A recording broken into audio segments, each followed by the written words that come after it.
Меня зовут Адам Хутиев. Я больше 15 лет в IT. Работал в крупных западных и российских компаниях, европейских компаниях. Об этом попозже расскажем. Я себя характеризую как диксек. Интересно, да? Как это получилось? Много-много лет назад я сидел в Инстаграме, пытался зарегистрироваться. Не подходил ни один нимнейк, типа там бандит или там хулиган или там, не знаю, наманган, ничего не подходило. Я нечаянно написал диксек и так зашел, короче. Оказался, этот ник был свободен. Вот. Но потом с годами я понял одну очень хорошую мысль, что как только я написал этот ник, я подписал сам себя на то, чтобы быть хорошим. У меня больше не было шансов быть бандитом или быть плохим. Пришлось соответствовать этому. То же самое, если вы опускаете, например, там бороду или одеваете хиджаб, или там другие какие-то символики религиозные или нерелигиозные, например, у вас определенная фамилия или своя просто фамилия. И вы уже знаете, что вы не можете подвести это. И дальше вы ставите себе цель и движетесь к этому топчику, чтобы стать лучшим из лучших. Это, собственно, небольшой список тех компаний, в которых я проработал. Но, грубо говоря, это основные компании, в которых я получил невероятный опыт. Особенно вот компания Nestlé. В ней я проработал 7 лет.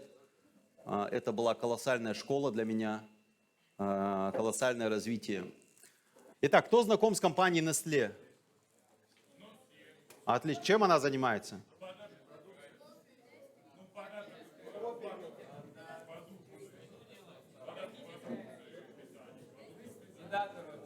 Отлично, отлично. Примерно на 2010 год цифры примерно 300 тысяч человек в стране, сотрудников. Было 10 тысяч человек в России, 700 из них были прикреплены ко мне, и я занимался их работой. Моя задача была, чтобы все их оборудование функционировало, они были разбросаны по всей России. Чтобы вы понимали, это очень сложно. Попробуйте мамин компьютер настроить, потом поймете, как это сложно. Компания X5 Retail Group. Кто знает, чем занимается? Там столько желающих ответило, всех убил сразу. Машаллах, да.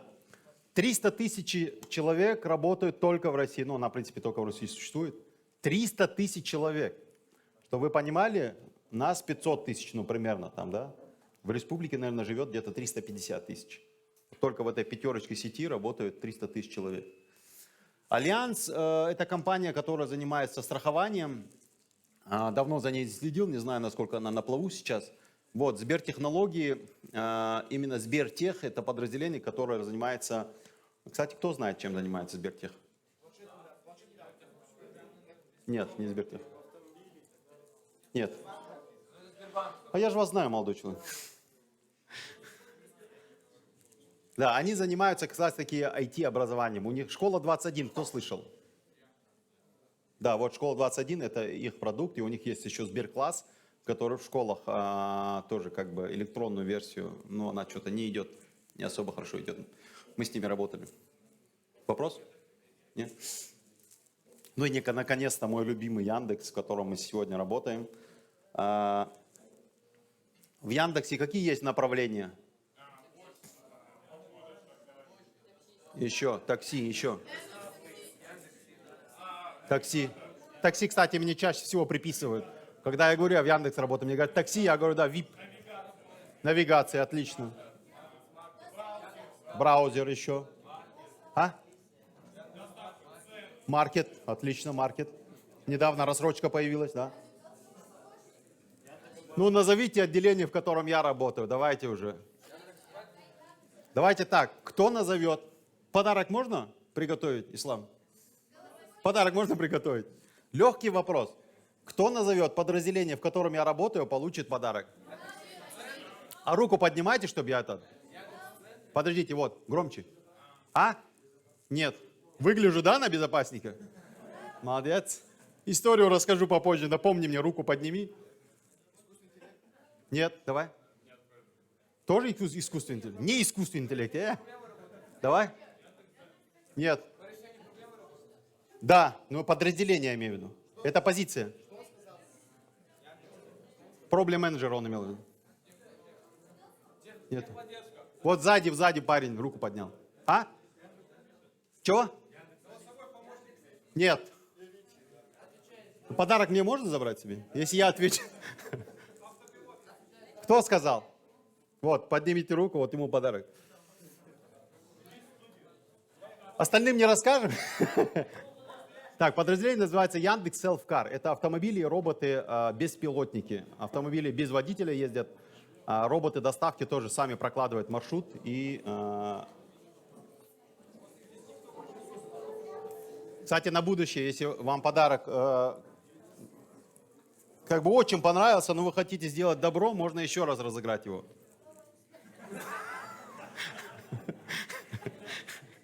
Итак, на самом деле я всем вам желаю работать в Яндексе. Яндекс — это космос среди тех компаний, в которых я работал. Это просто космос. Это невероятная компания, которая действительно... Отлично, переходи в беспилотники. Беспилотники приходи. Все. На самом деле, ну, возможно, нужно просто подняться на какой-то левел, да? Если определенного грейда достигнешь, типа 15-16 грейда тоже будет нормально. Вот. От грейда тоже очень много зависит. И это как раз-таки часть нашей сегодняшней лекции. Нужно стремиться вверх. Чем выше вы поднимаетесь по линейке, тем лучше для вас преференции, тем лучше для вас условия предлагает Яндекс. Меня лично они перекупали, и мне много чего предлагали его. Вот, давайте дальше тогда. Молодцы все, кстати, вовлеченные. Кто-то даже подарок получил. Смотрите, что я хочу сегодня сказать. Я, как говорил, нашу лекцию разобьем на две части. Это те компетенции, те условия, которые вам нужно взрастить, и те софт-скиллы в том числе. Кто знает, что такое софт-скиллы? Ну, следующий подарок разыграем попозже. Я сейчас все подарки раздам. Кто знает, что... Нет, софт здесь не ключевое слово, давай. О, ну, навыки, да, в том числе общение с людьми. Как пример, навык общения с людьми — это и есть некий soft skill. Кто говорит, не вижу? Коллега из Яндекса, давай. Да, вот. Да, не технически, да. Вот, брат хорошо добавил. Личностные качества, например, умение общаться, как сестра сказала. И так далее. Это очень хороший навык. Умение общаться, умение доносить все, что ты говоришь. Умение уверять в своей правоте там, или доказывать правоту. Не до конца, конечно, не до кинжала, но словами имеется в виду. Вот это, наверное, кинжал — это уже hard skill, да? Так вот, смотрите, послушайте внимательно. Все послушайте внимательно. Смотрите, чтобы стать хорошим специалистом в будущем, вам нужно начать с самых низов. Вот как дом строится, здесь пример дома, как он строится по частям, точно так же вы должны выстраивать свою жизнь профессионала. Профессионал имеется в виду не только, в моем понимании лично, я не претендую на истинность последней инстанции, но это тот опыт, который я приобрел. Вы должны выстраивать свою жизнь с самого начала, с фундамента. Фундамент — это у нас, для нас лично, это религия. Религия — это крепкость души нашей, да, духа нашего. Вот. Например, я знаю многих людей, которые достигли очень больших высот, но сломались, потому что у них дух был не сильный. Потому что они не смогли восполнить, не смогли насладиться тем, что они получили. Заранее всем скажу, что у нас есть большой клад и ключ в нашей религии. Если вы религиозный человек, если вы живете по религии, вы найдете очень много так называемых best practices, или лучшие практики, которые все во всем мире используют и говорят, что это улучшает вас как специалиста, укрепляет вас не с профессиональной точки зрения, но помогает вам развиваться как профессионала, вы найдете их в религии. Например, многие страны европейские говорят, нужно в день несколько раз отвлекаться, медитировать, концентрироваться на чем-то другом, кроме работы. Это намаз. Многие говорят, чтобы дневную негативную энергию убирать с себя, нужно несколько раз в день мыть лицо. Это омовение, мы все прекрасно знаем. И так далее, и так далее, и так далее. Например, в намазе очень много есть полезного, чего мы даже не осознаем. Например, это своевременность. Это выполнение договора, под которым вы подписались. Вы подписались 5 раз в день, Это наилучший договор с Аллахом, который мы заключаем. И мы подписались его выполнять 5 раз в день, и мы его делаем вовремя. То же самое с людьми. Если вы устроились на работу, вы должны исполнять свой договор. Если вы его не будете исполнять, вы никогда в жизни не вырастете как профессионал. Никогда в жизни. Только когда вы все договора свои будете выполнять, так вы будете расти, так вы будете двигаться дальше. Для этого всего вам нужно изначально построить свой фундамент. Нужно укрепить дух свой. Нужно понять, что вы делаете в этом мире, зачем вам это нужно. И вот так потихоньку строить. Я обычно разделяю так. Фундамент. Так, где моя указка? Сломалась. Или я переключил? Вот. Короче, на интерактивной доске, наверное, не видно. Ну ладно. Короче, фундамент – это то, с чем вы приходите в профессиональную жизнь. То есть то, с чем вы подступаете к университету. Дальше начинается строительство стен и крыши. Это, собственно, ваша профессиональная жизнь. Вот если у вас фундамент будет слабый, вы не сможете построить нормальные стены. Понимаете все, о чем я говорю? Поэтому школа, вот полностью ее необходимо освоить. Нельзя какие-то предметы оставлять, какие-то предметы там сказать, что это мне нужно, это мне не нужно. Старайтесь освоить все. Ваш мозг Всевышним устроен так, что вы можете впитать в 4 раза больше программы школьной. А может и больше даже, это только то, что я понимаю. Вот, поэтому очень важно, и мне поэтому было приятно видеть вот ребят в одинаковых формах, школьников. Вот. Именно у вас сегодня очень хороший шанс выстроить себя так, чтобы профессиональная жизнь вам вот так давалась. Просто вот так. Вы будете охватывать, вы будете просто съедать всю информацию, которая к вам поступает. Потому что новые компании и компании на сегодняшний день развивающиеся, они высокотехнологические компании.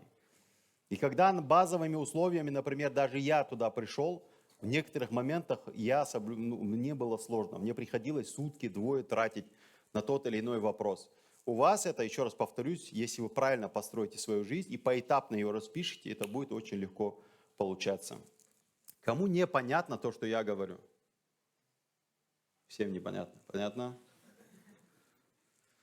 Так, идем дальше. Есть вот такая интересная штука, назовем ее. Один очень умный человек ее разработал.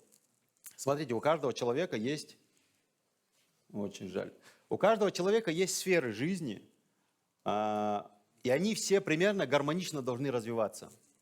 Вот здесь указано духовное развитие, семья и отношения, здоровье, дом и окружающие, там, финансы, работа, отдых и так далее, и так далее. Если один из этих уровней у вас будет страдать, есть большая вероятность того, что вы не достигнете успеха. Почему? Потому что она вас будет гложить, она вас будет оттягивать назад.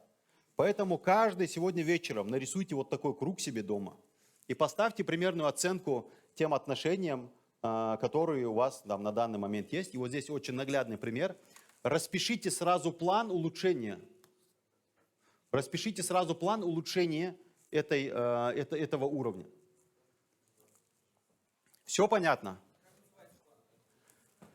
Жизненная эффективность, по-моему, он как-то называется, я его название не помню, именно этой схемы. Вот. Презентацию разошлют, Ислам. Платная презентация? Вот это, моя. Мы же договаривались. Вот, презентация бесплатная, да. Выложена будет где? В телеграм-канале. Подписывайтесь на телеграм-канал. Диксек. Солва 06, да. Вот это очень хороший инструмент. Особенно для вас всех. Очень хороший инструмент. Теперь смотрите, давайте дальше. Дальше очень важный момент. Вот то, что я до этого говорил, это был важный, а сейчас будет очень важный момент. Не туда. Вот. Ваша эффективность и результативность. Вот смотрите, к результативности и эффективности, чтобы выиграть или там достичь какой-то высокий уровень пьедестала, что необходимо сделать? Хорошо тренироваться, правильно? Чтобы тренироваться, даже на тренировку нужно прийти подготовленным, правильно? Вот вы сегодня пришли на лекцию. Поднимите руку, у кого есть ручка и тетрадь, чтобы записать важные моменты. Ты записал заметку? Хорошая память сегодня есть, да, согласен. Завтра ее может не быть. Отлично. Ну ты же коллега, Яндекс, мы-то другой уровень, ты что? Машаллах, молодцы. Это, мне очень приятно видеть эти руки, эти комментарии. Это очень важно.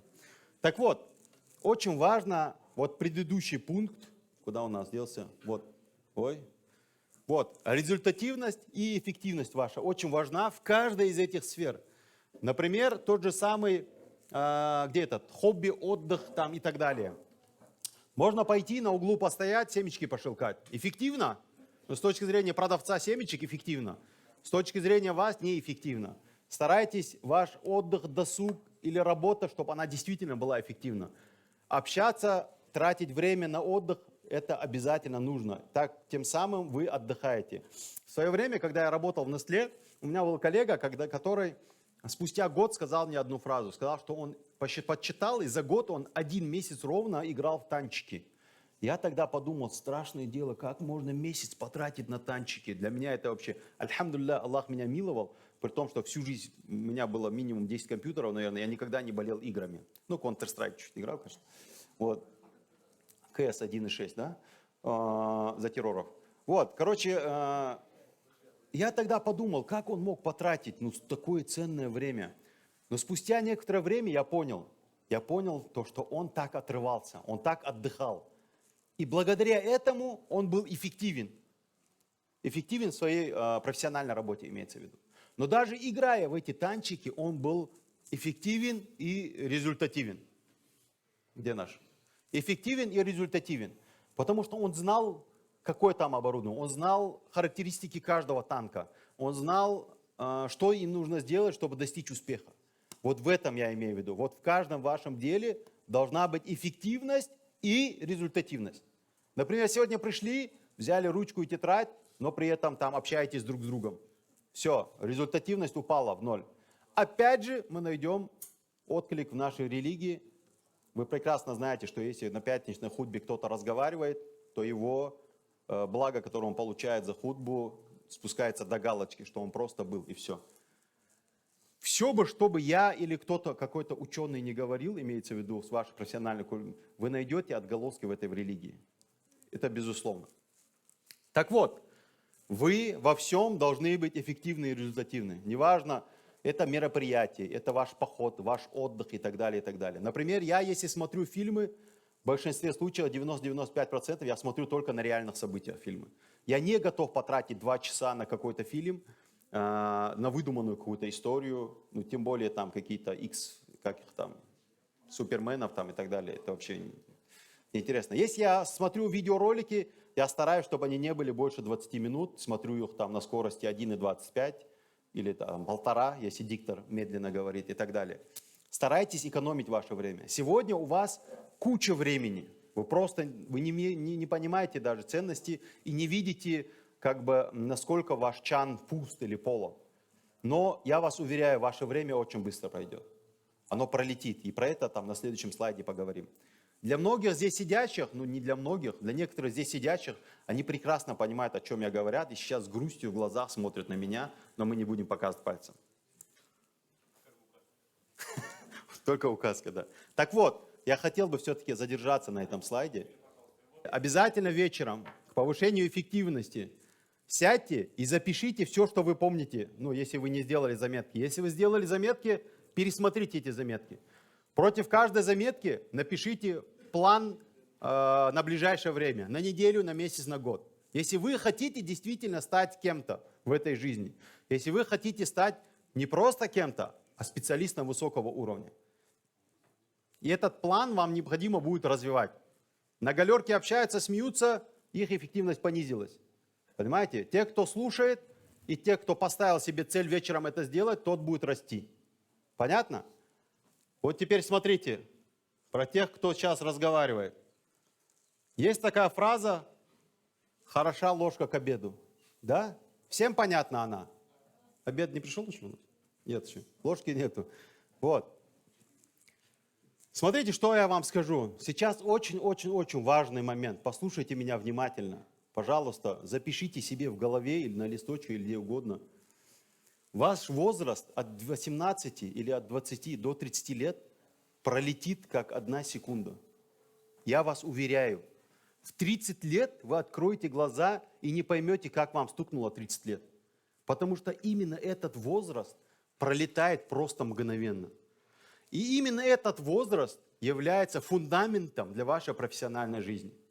Вот то, как вы проведете ваш возраст от 20 до 30 лет, будет залогом того, во сколько лет вы сядете на Мерседес или там будете кататься по всему миру, или достигнете уважения, понимания и так далее. Есть такая хорошая фраза. До 40 лет человек работает на имя или на опыт. После 40 лет опыт работает уже на него. Вы не думаете, что в 40 лет наши коллеги за кулисами старые? Нет. У них жизнь только начинается. Они сегодня достигли своего уровня, когда опыт начинает работать на них.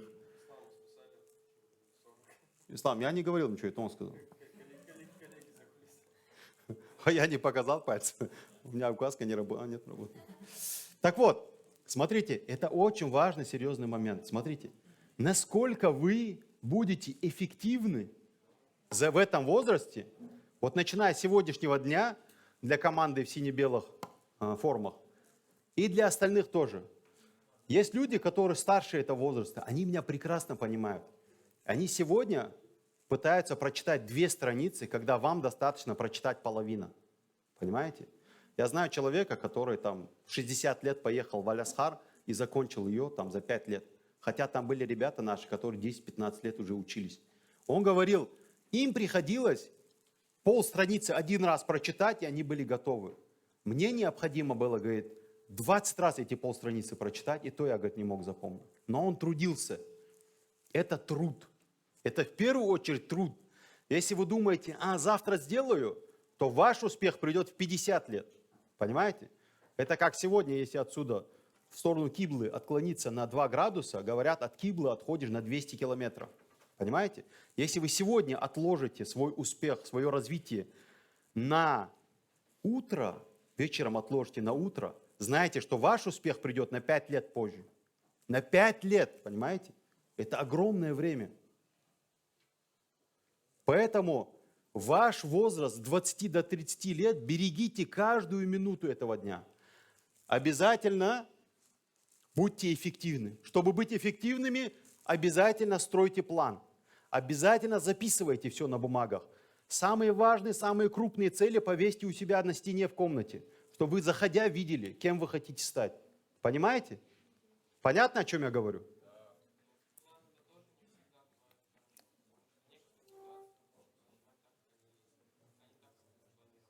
Молодец. Вы абсолютно правы. План должен быть всегда. И должен быть план А, план Б и план С. Он может быть не реализован у вас, потому что его нужно пересматривать. Потому что вводные разные бывают. Вот сегодня у меня на этот год был мощный план. План, он должен быть всегда. Неважно, он у вас получится, не получится. Опять же, давайте вернемся к нашей религии. У нас есть пророк Мухаммад, саллаллаху алейхи вассалям. Кто-нибудь сегодня, живущий в этом мире, сможет достичь хотя бы близко его уровня? Кто-нибудь из сидящих здесь стремится быть похожим на него? Вот, видите? Это цель, которая для нас недостижима, но мы к ней все обязаны стремиться. Мы обязаны к этой цели стремиться. Поэтому план у нас должен быть. У нас должна быть точка в космосе, в машине, которую Илон Маск запустил. Там робот сидит, и вот рядом вы должны сидеть через лет 10. Конечно. Это называется слона нужно есть по частям. Нельзя слона целиком съесть. Его надо разрезать по кусочкам, расписать по дням недели. Сколько раз ты? В день 5 раз можешь покушать его, да? И ты потихоньку кушаешь. Вот. Да, смотрите, зарезюмируем. Стройте себя поэтапно, правильно? Сейчас, в ваше время, например, вам еще нет 18 лет. Стройте свою духовную часть так, чтобы вы, когда достигли высот, ваше сердце было полно верой в данном случае, чтобы вы были стабильны, чтобы вот эти вещи, которые, вот как брат сказал здесь на 3-й партии, когда у вас что-то не получается, чтобы вы не сломались, чтобы у вас не начались депрессии. Для этого нужно сегодня вам готовиться, понимаете? Есть вот сейчас, это популярная вещь, атаки какие-то там. Пусть Аллах убережет всех, будете все здоровы. А панические, да. Ну и там людские тоже бывают сейчас. Вот. Чтобы этого всего не было, хитеры, по-моему, называется. Вот, чтобы этого всего не было, чтобы вы были как камень, нужно сегодня в фундаменте себя заложить. Дальше мы строим стены. Мы готовимся к профессиональной жизни. Мы выбираем направление, мы выбираем сферу, и все, мы бомбим туда. У нас есть 1-2 шанса поменять профессию, да? Ой, не мое время. Так вот, у вас есть пару шансов изменить свою жизнь, но, имеется в виду изменить профессию, вот, но она хотя бы должна быть в одном направлении. Возможно, это не будет идеальная траектория прямая, да? Например, вы там начали чинить компьютеры, вы там дальше перешли в программирование, потом вы стали менеджером там, и так далее, и так далее. То есть это не прямая траектория, но она идет в нужном для нас направлении. Окей? Всем понятно? Так вот, сегодня вечером расписываем свой круг, обозначаем сферы, прорабатываем шаги по улучшению. Кто сделает, а кто обещает мне? Молодцы. Вот это время от 20 до 30 лет, вот видите, вы здесь становитесь, вот, становление ваше идет. Вот это время не упускайте, каждый день не упускайте. Эх, раскрыл все планы. Смотрите, дам вам один хороший инструмент. Один. Если вы обещаете его сделать, даете мне слово, своему брату слово даете, что сделать? Сегодня вечером идете домой, ну или там после обеда идете домой, покупаете календарь, обычный календарь покупаете, вешаете его на стену, записываете, давайте 3 задания. Первое. Вы учите одно иностранное слово каждый день. Одно. Вам, айтишникам, это вот как хлеб. Второе. Вы учите что-то про свою профессию.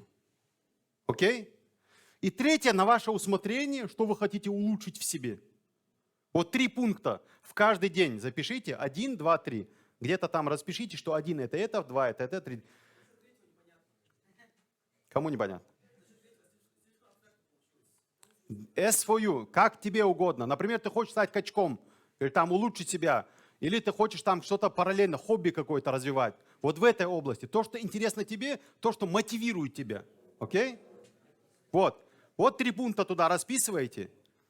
Вот. И смотрите, если вы в какой-то день не выполнили задание, просто перечеркиваете этот день, крестик ставите. Окей? 1 пункт даже, если вы не выполнили. Итак, спустя неделю вы поймете, когда вы достигнете вот этого уровня. Понимаете? Вы поймете, сколько дней вы теряете в неделю, в месяц или в год. И тогда вы поймете, что вам нужно сделать, чтобы улучшить свой план. Я понятно объясняю? Окей, давайте на этом постараемся закруглиться именно с теми инструментами, которыми я хотел с вами поделиться. Я не хотел свою историю там рассказывать, там какой-то пример вам приводить без инструментов, потому что это просто красивая история какая-то получается, в которой я всего лишь инструмент. Все в моей жизни по воле Аллаха и вашей тоже, иншаллах. Теперь перейдем дальше к истории, в которой я развивался, в которую я сейчас работаю и попал, в которую, собственно... Смотрите, я ничем не отличаюсь от сидящих здесь людей. На входе, я имел гораздо меньше шансов, чем у вас. Я с 5 лет вырос без отца. У меня не было дяди или тети, не то что олигарха, даже богатых. Я прошел сложный свой путь. В лет 10 я сидел в комнате, меня должны были вывести и расстрелять. И как в любом американском фильме появился боевик, вооруженный, и спас меня, нашу всю семью спас, увел к себе, мы там прятались.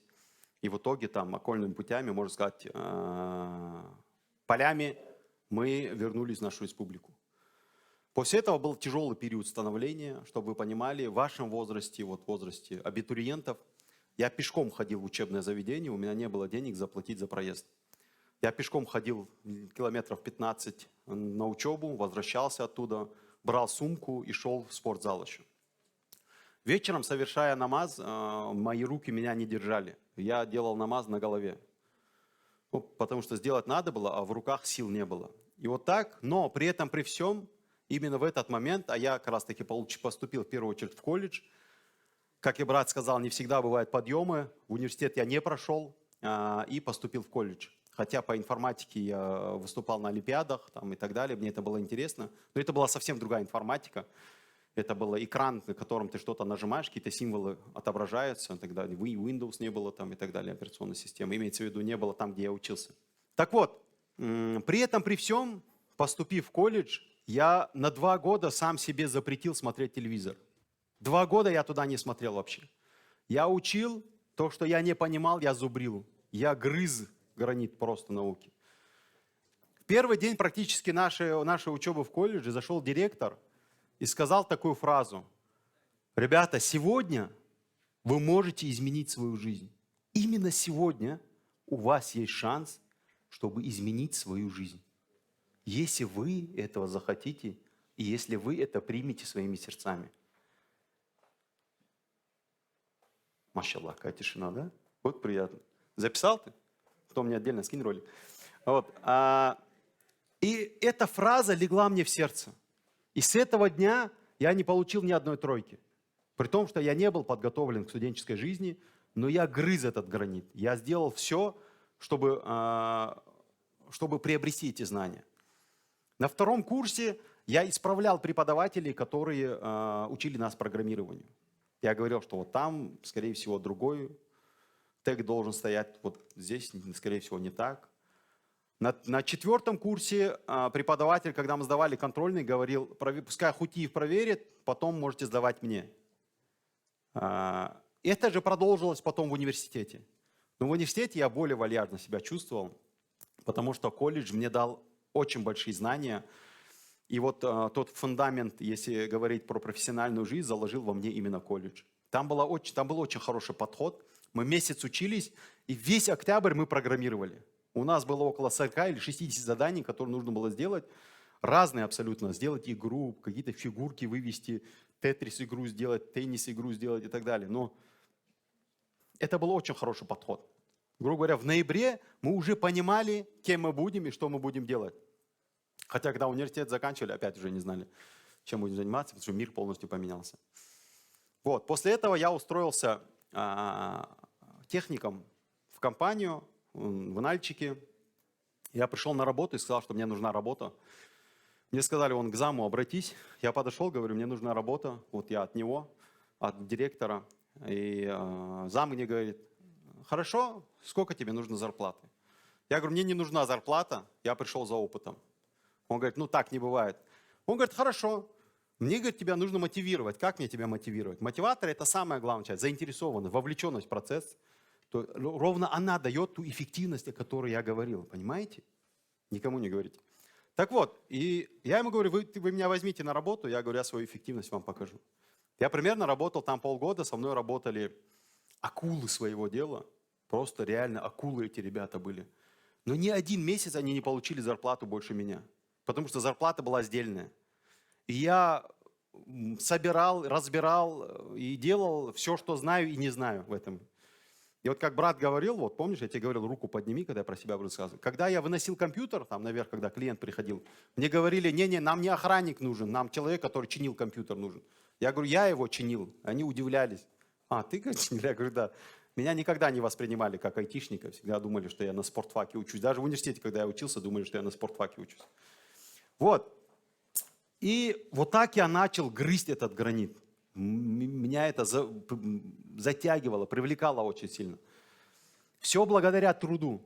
Через труд приходит эффективность.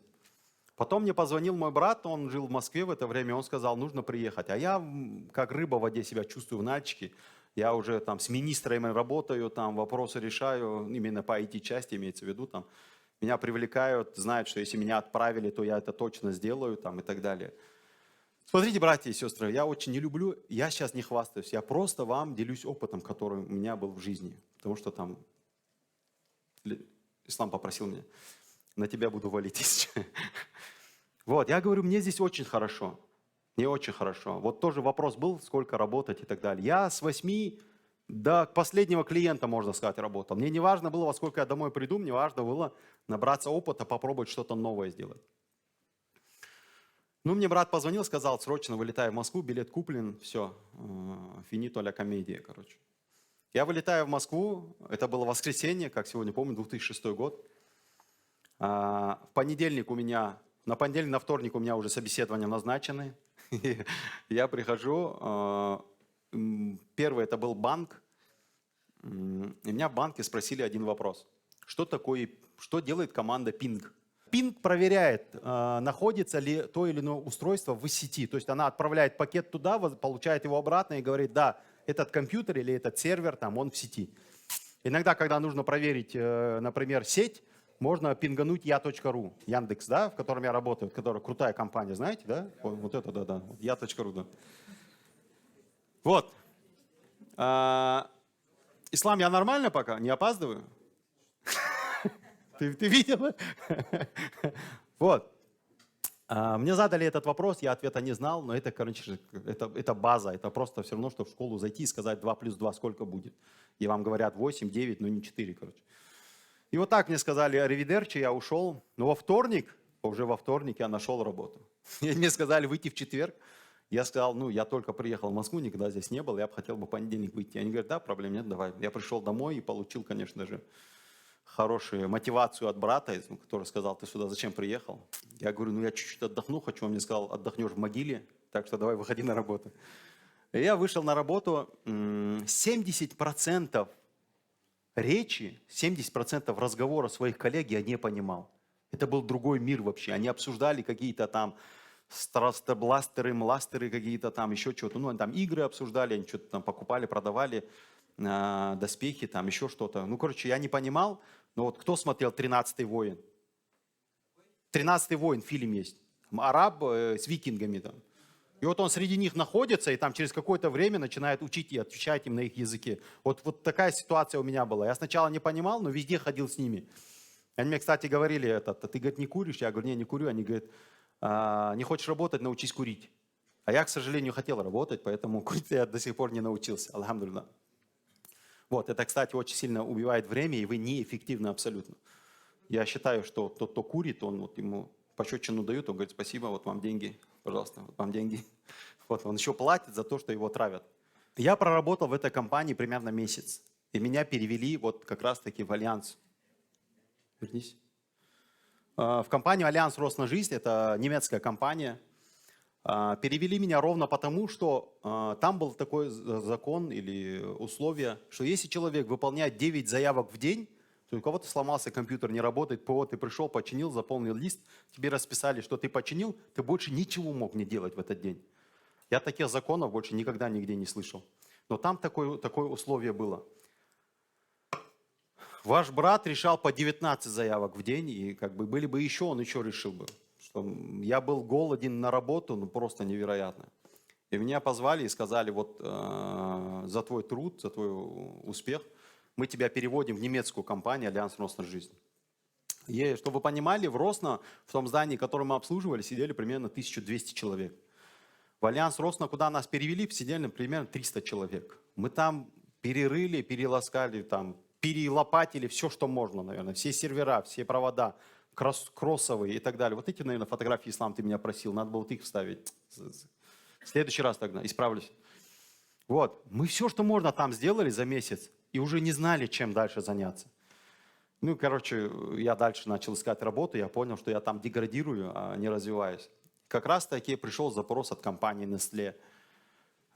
Месяц я ждал, пока я выйду, для меня это, наверное, была жизнь, и мне 2 раза подняли зарплату и один раз подняли в должности, чтобы я не ушел в эту компанию.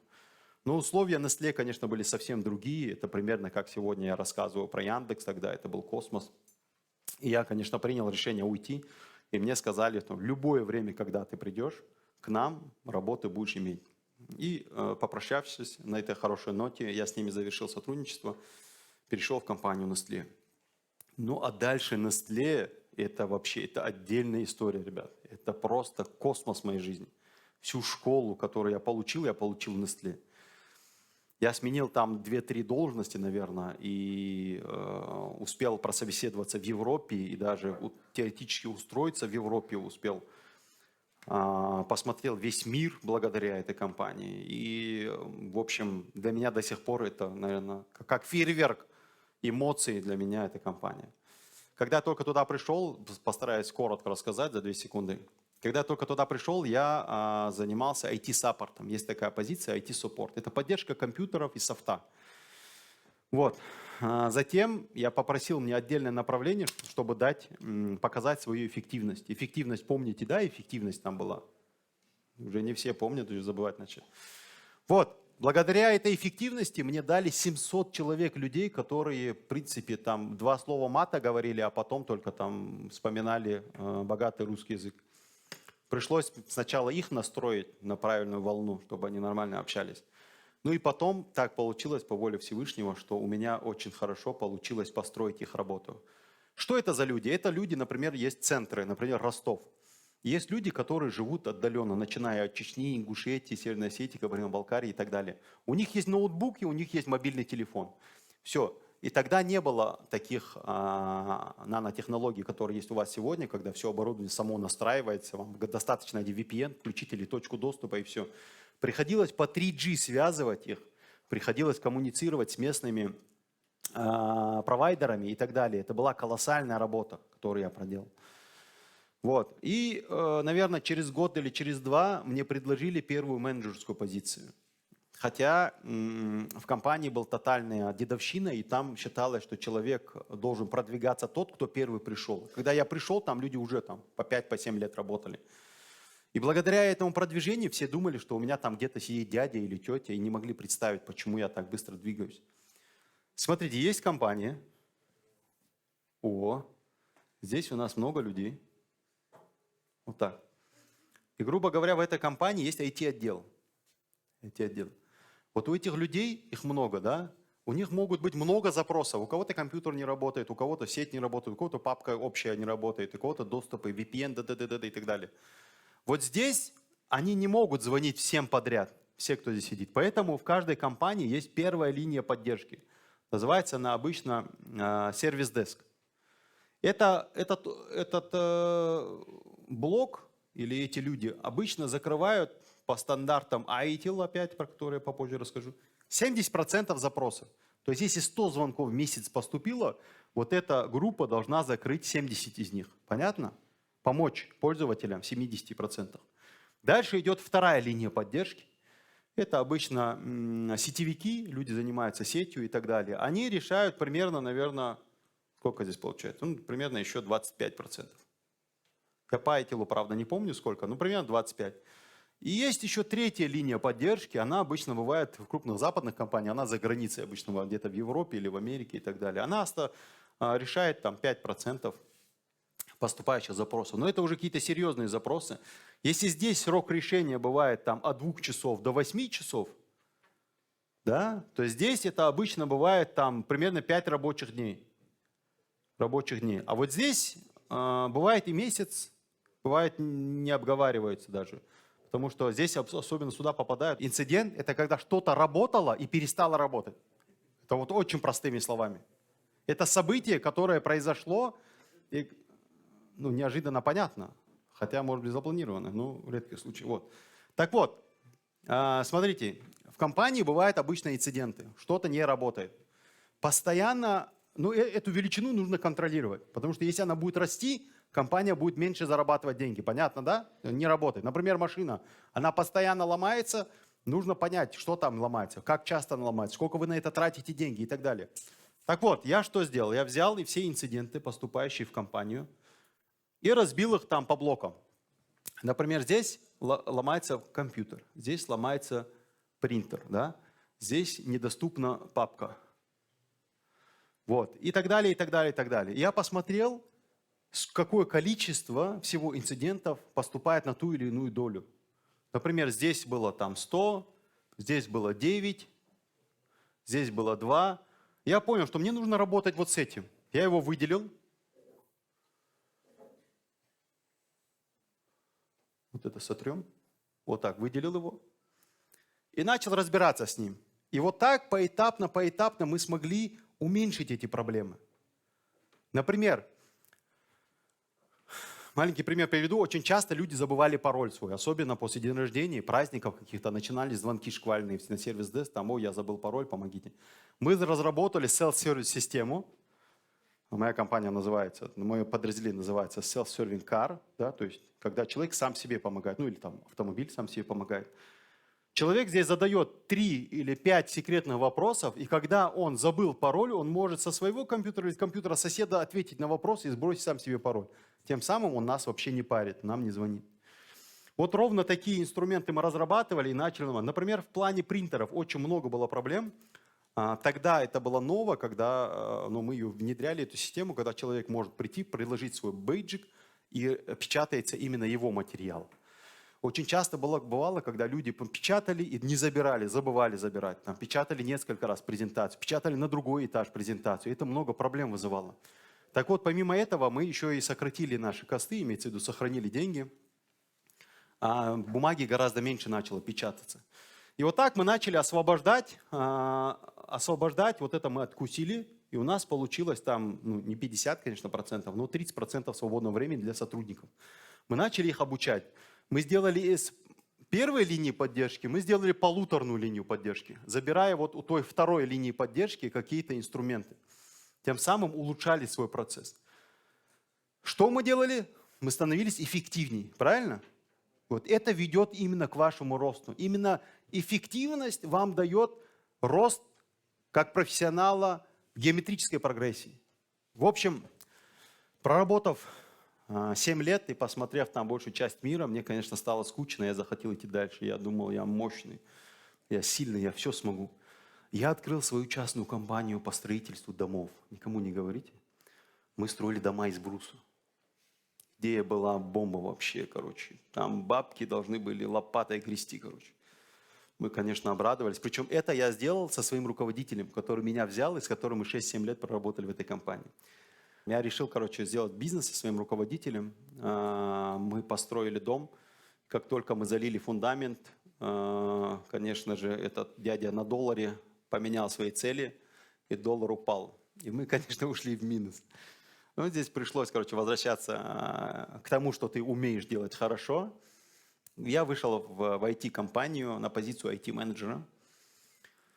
Параллельно через год, пытаясь быть более эффективным, как вы понимаете, я взял еще одну позицию, она называется «Работа с ключевыми менеджерами по работе с ключевыми клиентами». У меня были такие немалоизвестные компании, как KFC. Кто знает KFC? Теперь-то все знают KFC. Так вот, после этого я попал в IT-компанию, проработал там 4 года. После этого меня пригласили в нефтяную компанию. Предложили очень хорошую зарплату, и офис был очень мощный, но у них было одно условие, чтобы я сбрил бороду. И тут Адам задумался. Думаю, хорошие деньги стоят на кону. Примерно, чтобы вы понимали, это 5-7 миллионов было для меня. Как я вывел эту цифру? Я посмотрел средний возраст, сколько я работаю в компании, вывел среднюю заработную плату свою, перемножил. Я понял, что это не маленькая цифра, но для меня что-то в моей жизни дороже. И я, конечно, не принял их предложение. Потом мне позвонили из X5 Retail Group. Вот, и они мне предложили два предложения мне сделали на 2 позиции. Я им сразу сказал, что я с табаком и со спиртным дела не имею, и как бы даже на собеседование приходить не буду. Вот, они меня уверили, что с этим ничего не связано, и пригласили меня. У меня, получается, 2 собеседования подряд идет, я не знаю об этом. Я собеседую с человеком, вроде все сходится, все отлично, тема айтишная, это именно problem management, о котором я расскажу. А можно будет мою эту вывести обратно? Картинку. Я сейчас плавно подхожу к этому моменту, это очень важный момент в вашей жизни. Это вот еще один очень хороший инструмент, благодаря которому вы можете заработать очень много денег. Вот. Позиция была проблем-менеджера. Я сейчас расскажу. И тут меня собеседование заканчивается, этот человек выходит, и заходит другой. Они сталкиваются в дверях и говорят, а ты что здесь делаешь, а ты что здесь? И между ними конкуренция возникает из-за меня. Я думаю, нормально. Хорошо пришел, короче. И вечером мне звонят, и рекрутер, то есть человек, который там собеседует, он говорит, вы знаете, вы прошли на обе позиции, вам придется принять решение. Но одна позиция была связана с алкоголем, то есть продвижением алкоголя. Вот, и от нее я отказался, принял другую сторону, они были счастливы, я тоже был счастлив, и мы начали работать там. В итоге через, наверное, 2 года мой директор переходит в Сбертехнологии, и меня туда приглашает, я перехожу туда. Мы прорабатываем полгода, я уже ускоряюсь, потому что братья уже недовольны, я вижу. Вот, меня приглашает Яндекс. Хотя до этого, года 3-4 назад, я к ним стучался, и у меня не получилось. Но я, правда, неофициальным путем туда пытался добиться, но, наверное, официальным надо было все-таки идти. И вот они вышли на меня прособеседовали, мы пообщались, я вышел туда, и сейчас там прекрасно работаю. Что касается дальнейшей моей жизни, знаете, вот именно вот тот возраст, от 20 до 30 лет, я работал, не покладая рук. Я не знал дороги, кроме как на работу, в спортзал и обратно. Благодаря спортзалу, кстати, я думаю, что мне вот спортзал очень многое дал, потому что я там разгружал голову. Нагрузки были сильные. Во-первых, знания. Во-вторых, окружающая среда, которая постоянно на меня давила, розни, козни, там, кляузы. Вот, в это все сильно давило, и именно вот спортзал разгружал вечером мою голову, и это дело, наверное, с которого я как бы получал какое-то удовольствие. Что я имею на сегодняшний день? Сегодня я работаю в 5 местах. Интересно, да, работать в 5 местах? А? Нет, но работаю. Но я стараюсь быть эффективным каждый день. Вот сейчас, сегодняшний день мой построен так. Я с утра зашел на одну работу, проверил там все. Мы порешали какие-то инциденты на работе. Я пришел сюда, мы с вами пообщались, я отсюда еду сразу на вторую работу. И после обеда вот одну работу вот знает мой ваш коллега, и теперь уже мой коллега, альхамдулилля. У нас здесь есть, я боюсь Аллаха, и даже умереть уже не боюсь. Вот это очень хорошая работа. Вот очень хороший вопрос и очень хорошая работа. Вот именно правильно. Это вот шахматная доска, на которой у тебя есть масса ходов, и тебе нужно просчитать их правильно так, чтобы ты не прогорел, и если где-то ты ошибся, чтобы ты вовремя сманеврировал. Вот это очень важный вопрос. Очень важный вопрос. И здесь самое интересное, знаете что? Что именно в этот момент вы сами собой. Никто нету, вокруг вас никого нету. Вы можете взять где-то лекцию послушать, где-то человека послушать, но решение будете принимать вы лично. И вы ответственны за это решение. И вы примете правильное решение, если в строительстве вашего дома вы принимали правильное решение. Если дальше вы расписывали свой план, если бы вы были эффективны, тогда вы примете правильное решение. Но если вы где-то что-то пропустили, если вы на углу щелкали семечки и пропускали это время, значит и решение ваше будет более, скорее всего, неправильным. Именно поэтому я говорю, не упускайте ни один ваш день. Ни один ваш день. Ваш самый ценный ресурс – это день. Вы состоите из дней. Ровно поэтому я вас попросил подготовить этот календарь. У вас есть 24 часа в сутки. 8 часов вы учитесь, общеобразовательно. 8 часов вы спите. Вот если вы скажете мне, чем вы занимаетесь в оставшиеся 8 часов, я скажу, кем вы будете в будущем. А теперь сами себе задайте вопрос, что вы делаете в эти 8 часов. Сами себе можете не говорить, а то спишут час у вас кто-нибудь. Вот.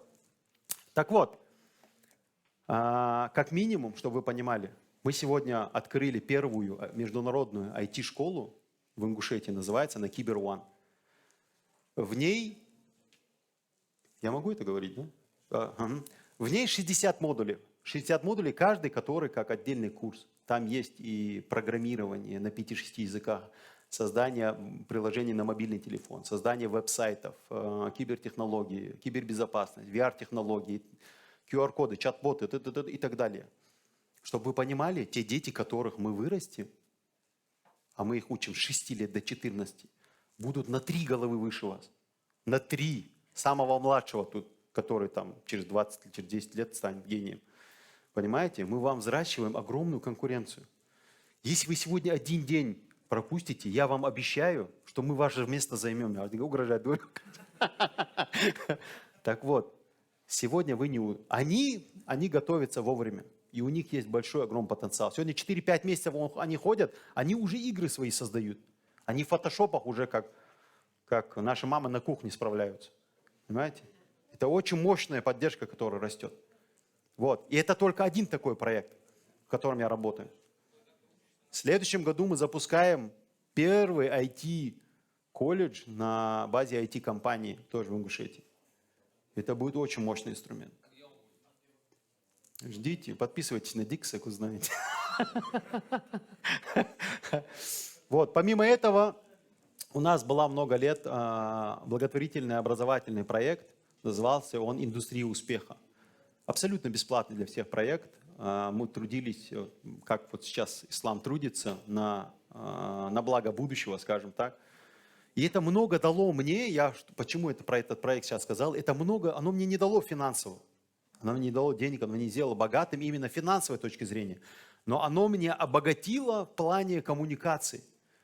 Я могу выступать перед любой аудиторией, абсолютно любой аудиторией, ну, мне так кажется, по крайней мере. Ну, это вот к тому, что мы говорили, в Google будешь работать или нет. Мне вообще не проблема. Хоть короля сюда посади, хоть кого угодно, хоть президента. Я найду с ними общий язык. И с вами, наверное, нахожу, как вы видите. Вот, ну, пока сестра меня внимательно слушает. Молодец, уважаю. Вот, и по этой цепочке каждая подумала сейчас, что я про нее говорю. Это тоже хороший инструмент. Вот, напоследок, еще час же есть у меня? Напоследок расскажу про ITIL. Мы все знаем, что в IT-сфере есть очень много направлений, например, имеется в виду специальностей, как в медицине, да? И вот одно из очень больших направлений, можно даже сфера в сфере ее назвать. Есть такая система, называется ITIL. Information Technology Infrastructure Library. Это библиотека, знакомое слово для всех, по управлению компанией с точки зрения IT, куда входит инцидент-менеджмент. Кто знает, что такое инцидент-менеджмент? Машаллах, акулы уже растут, акулы, машаллах. Инцидент-менеджмент, есть проблем-менеджмент, чем занимается ваш коллега. Вот. Есть недоступность, есть непрерывность, есть request-менеджмент и так далее. Что означает доступность и непрерывность? Например, какая-то программа, в которой вы работаете, например, дневник школьный, да, он должен быть доступен, постоянно доступен, 24 часа в сутки. За это отвечает отдельная инфраструктура. Непрерывность, то есть прерываться, если произошло прерывание, оно максимально быстро должно восстановиться и так далее, и так далее, и так далее. Вот все, что вы здесь видите, это отдельная специальность. Вот каждая фраза – это отдельная специальность. Вот. И вот здесь на 6 часов находится ваш брат. Проблем менеджмент. Это отдельная стезя, которая мне очень нравится. Смотрите, я могу рассказать про это направление коротко, если поднимут 60% рук. Блин. Нормально же сидеть, что начинаешь? А? Походу, да. Я вроде вчера рекламу не делал. Так, где наша доска? Назад. Все. Можно было сюда, видимо, нажать. Смотрите, мы про инциденты уже говорили, да? Теперь смотрите, у вас есть... Давай, например, расскажу. Так, я где-то видел, учился сыну рисовать машины, но... Вот, есть машина, автомобиль. Может, лимузин. Нет, не суть важно. Ну, на. Вот, есть автомобиль, вы купили автомобиль. Он сломался. Вы заехали в сервис-центр, его починили, вы выехали, он сломался, вы заехали в сервис-центр, он сломался. Ну, обычная ингушская машина, короче. Может быть, и иномарка, если в Ингушетии живешь. Так вот, каждое событие – это инцидент. И тут приходит ваш брат Адам, который проблем-менеджер. И он говорит: слушай, Ахмад, Мухаммад, Мадина, ты же машину купила ездить, а не чинить ее постоянно, да? Давай посмотрим, что ломалось. И тут, короче, вы записываете, как сегодня вечером вы сделаете.